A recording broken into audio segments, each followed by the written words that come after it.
And welcome to episode 3 of Two Stoned Apes. This is Sean and Nick as usual, and we're going to start off by talking about the job centre. Oh yeah. Can we just start off by saying as well, we were meant to upload an episode, weren't we? Last week. But we had a few technical difficulties. Recorded no sound for some reason. Yeah, we were there. It was a really good episode as well. You missed out. So did we. Yeah. So yeah, that's basically what happened. We were just it was really fresh, wasn't it? Yeah. Like, so to all our fans, both of them, we apologise. Yeah, that happened. And it was shit. And we were upset, but it happens. And that's life. Hurdles. You've got to keep jumping over those hurdles. If they knock you down, get back up and finish the race.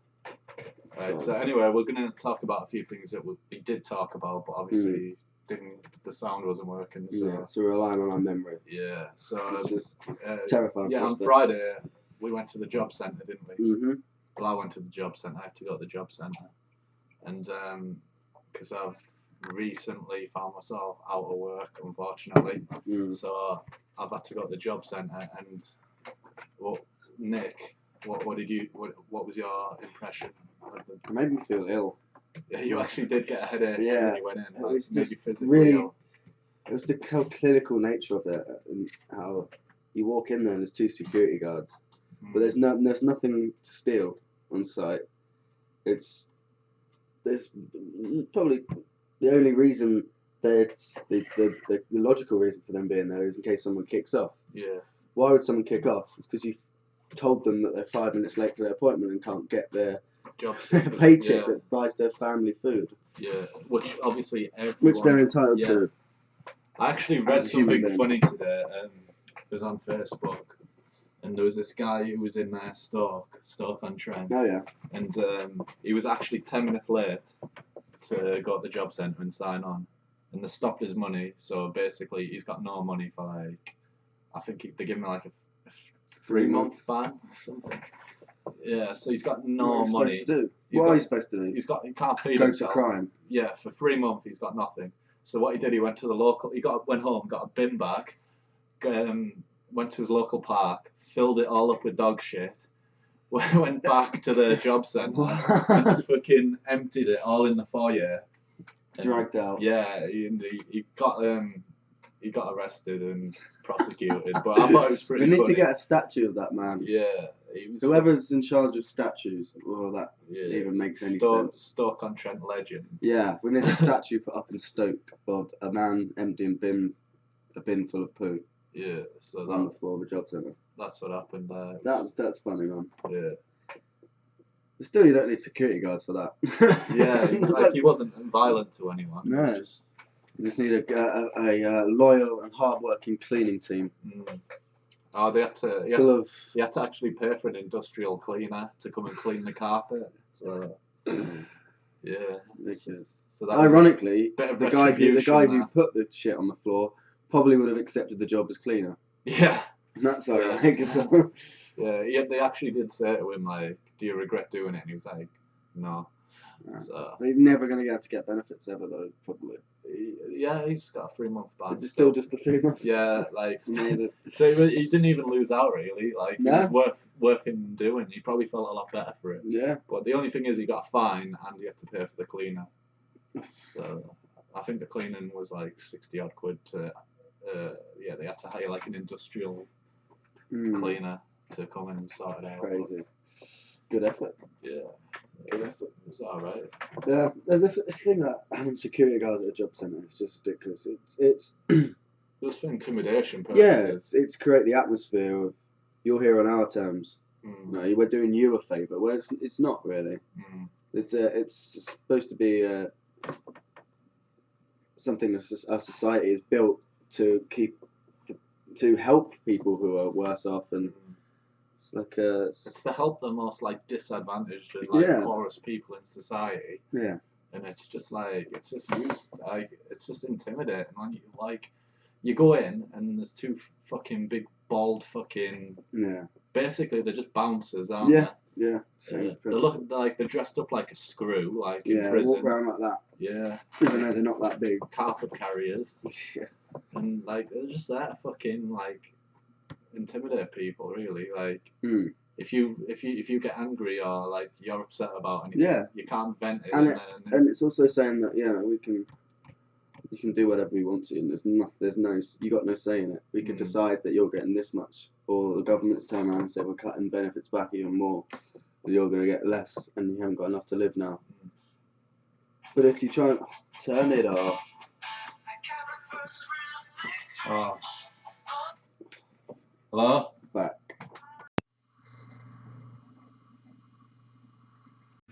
Right, we're back because Sean is incapable of having his phone turned off while we're doing this. So we're back. Yeah, a roof over my head's more important than the podcast. Yeah, it was his landlord, apparently, his new landlord.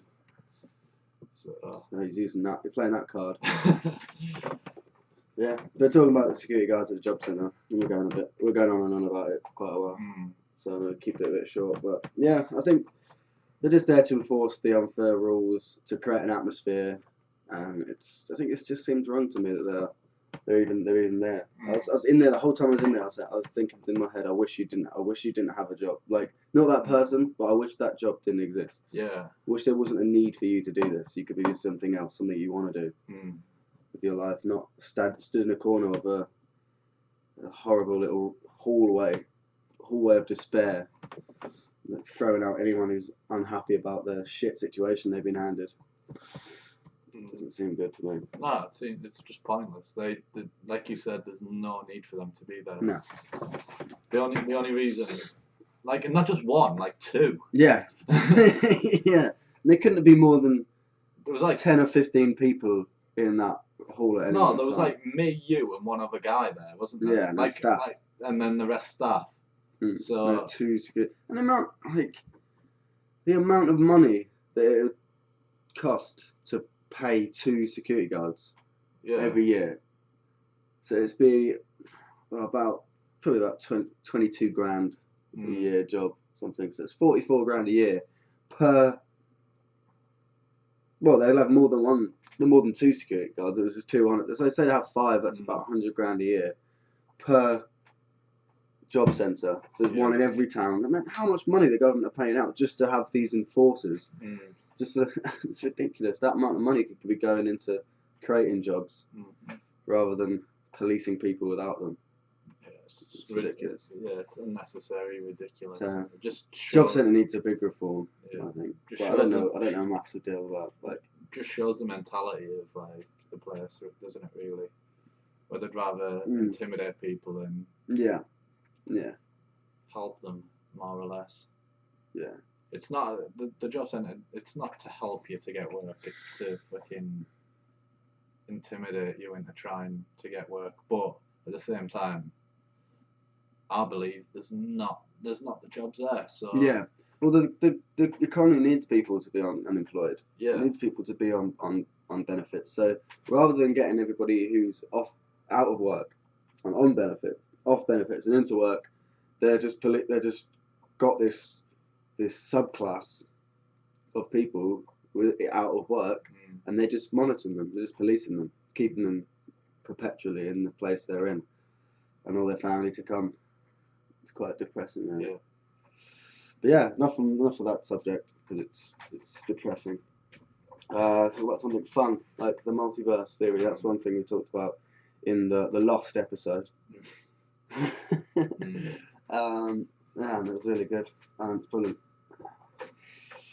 But yeah, the multiverse theory, how the universe just being the theory, the idea of us having a universe, this one expanse in ever expanding universe. It's just a theory. It's obviously nothing. It's not.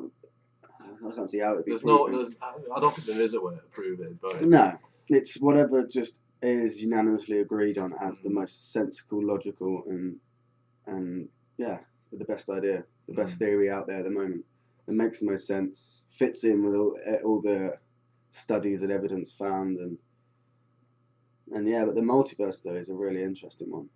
How the idea of that sort of, well, there's several different sort of types, isn't there? Like you have the idea of it's like a loads of universes connected to each other, and it was almost like cells reproducing.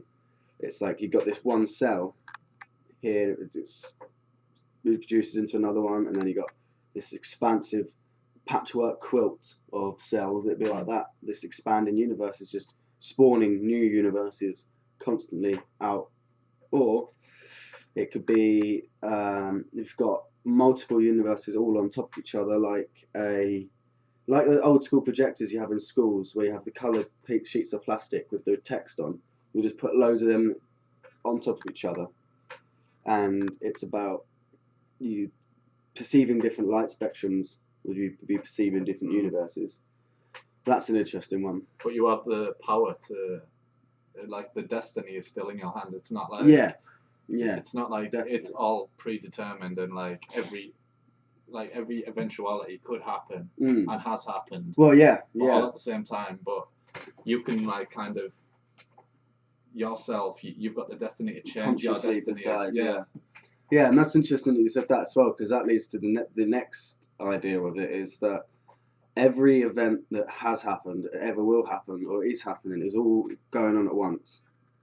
All these events exist as possibilities all at once, and our conscious decisions move us from one to the next to the other, and then in our own pattern building brain, we chronologically put these events that we experience into a linear time format, into order, and then that's how we remember these experiencing these events, and that's how we find our order and patterns in our existence. But we're just all doing all that inside our own head, perceiving the light spectrum, and we're just consciously deciding what experiences to see. And you can if you're disciplined and you know enough. Like, I don't fully know how to do it really. Like, it's the idea of like I've only heard about it like last week when you told me about like it. It ties in with this law of attraction and The Secret, that big book that was like best-selling life help book, self-help book kind of thing. It's the law of attraction. Like, if you decide on a positive, decide to put out a positive vibration and have positive thoughts and see everything in the most positive light you can, you're going to attract positive events, and you're going to get what you want out of your life, supposedly. But yeah, that's my take on the multiverse theory.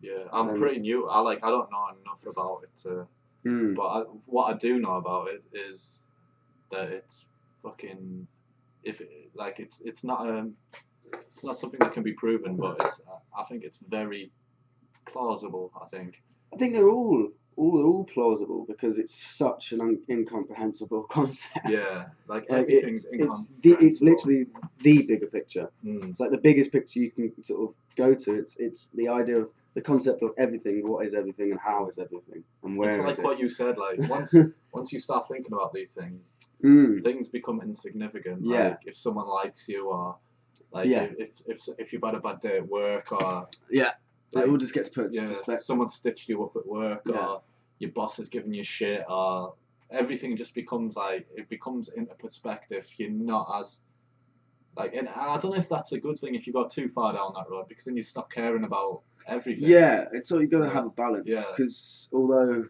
because a lot of people, they do go to the point, and I kind of veered towards it, and I think I managed to steer myself away of the idea of, well, nothing matters then, so fuck it. I'm just going to keep delving into these philosophies and scientific ideas and theories and trying to figure all this out, but I'm going to forget about my friends, my life out there, because it doesn't matter, and I'm not going to try hard at my job, and then I'm not going to look after the people I love, and because it doesn't really matter. None of this matters, and then their life falls apart, and they get depressed and really existential, and it does fuck with your head. It really does. And I think it's all about having the balance. Keep a balance. I was just about to say. Sorry, man. Definitely keeping the balance. Have this, although this you can sort of theorize about how real this material world we have in front of us is. It's still real to you. You're still there. It's still experiencing it. So sort of look after it at the same time as you're trying to disprove it. Look after it, because it's still there. It's still there in a sense. It does affect you. Affects your happiness, your well-being, and your health. So it's there for a reason. Like multiverse theory and any theory that you can think of is a theory. what Yeah. you're experiencing now is real because it's real to you. So It's all undoubtedly questionable, but it's still there. Still, and I think it's there for a reason as well. Like we're as our consciousnesses are just information seeking, just like we were saying about that before, about nourish the mind with information, like food, like it would be a food, like a fuel for your mind. This material world is here to help us understand the bigger picture, because we're conscious minds. We're put into a material form, into our bodies, and then we interact with the material world that kind of we still created in our heads, but it's still kind of real, and it's there so we can use it as a tool to understand the universe, maybe, or to gather information on the universe at least, and to our own existence. Yeah. I was just trying to think of a good analogy, but I couldn't think of one. But we'll discuss that again in another episode. Yeah, I think it's a really complex and interesting sort of concept. But yeah, that's probably it for our multiverse theory so far. We'll come back to that. I need to learn more about it. Yeah, man. so do I. That's why I sort of pulled it off there, because I don't know enough about it to spout on for another 10 minutes. So yeah. we'll just end up talking shit. It's interesting though. It's your destiny is in your hands. So like you're good. In the way you're the creator. And like you said, you're your own god. Like you said,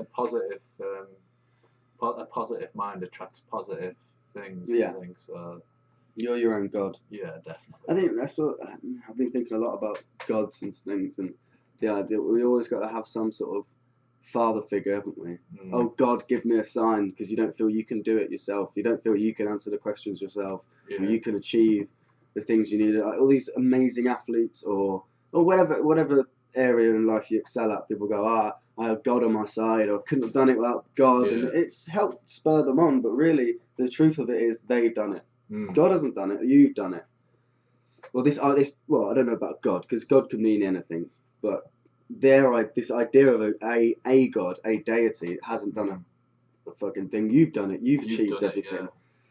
And we've always got to look towards some sort of father figure to help us out. And if it's not that, then it's just something else. It's that thing. It's comfort, isn't it? The idea that there's something bigger than you that's looking after you and watching over you and stuff.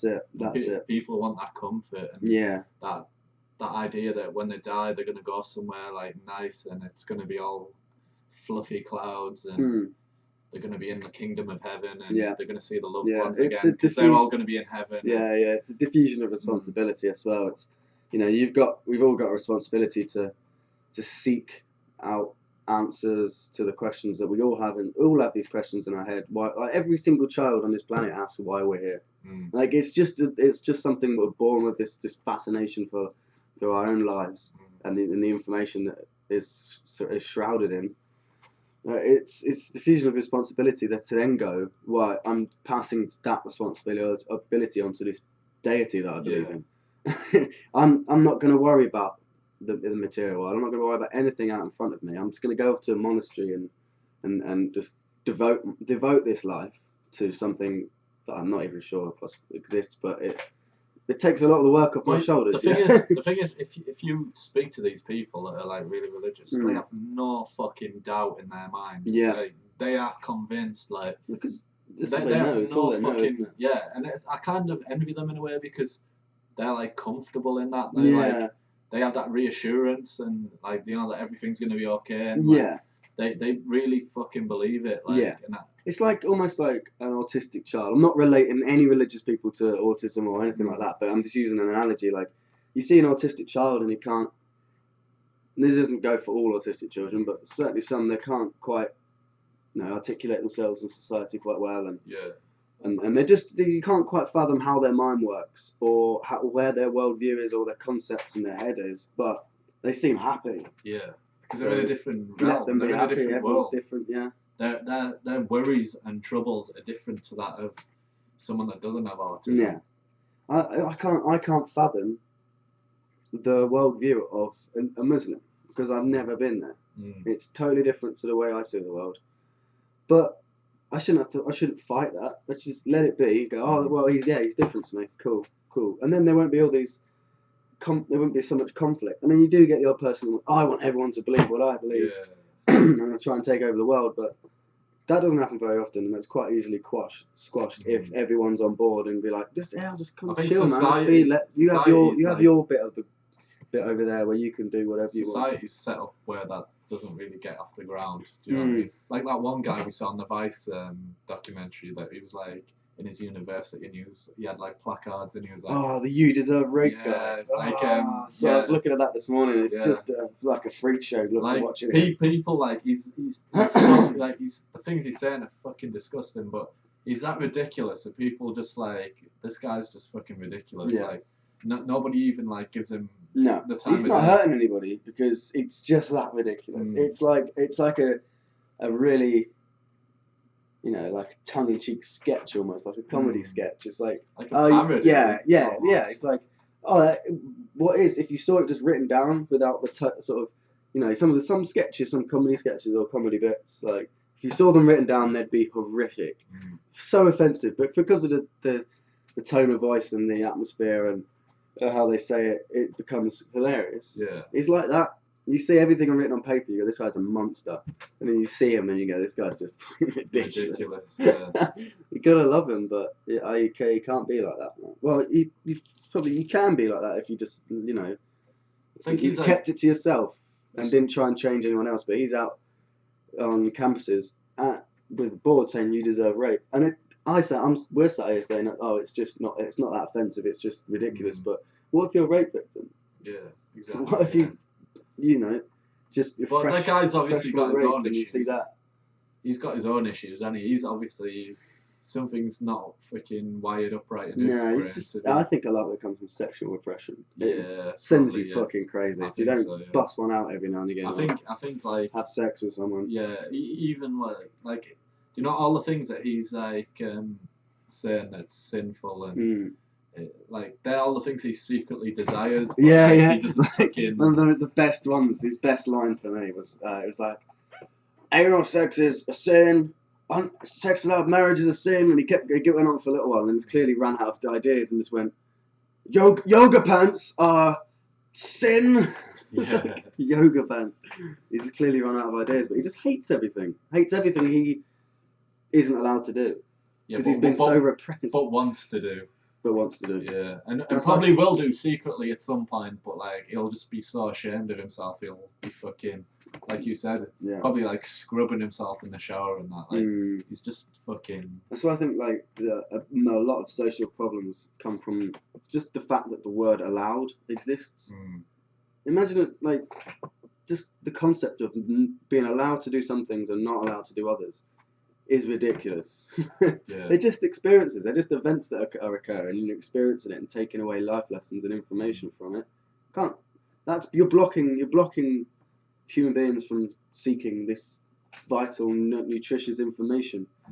You're blocking that off from everybody, saying you can't experience that. That's an area of life. It exists in our universe, but you're not allowed to experience it. That's evil for me. Yeah, and that's heresy. That's the information is what we need. That's what keeps us alive. That's, I don't know, the closest to God you can find. And like you'll ask these like radical fucking Christians or whichever, like Muslim or whatever. You'll say to these guys like, why can gay people not be together? Because it's not natural. Like, well, it exists. So therefore it's natural, isn't it? Like there was a comedian, English, I can't remember who it was.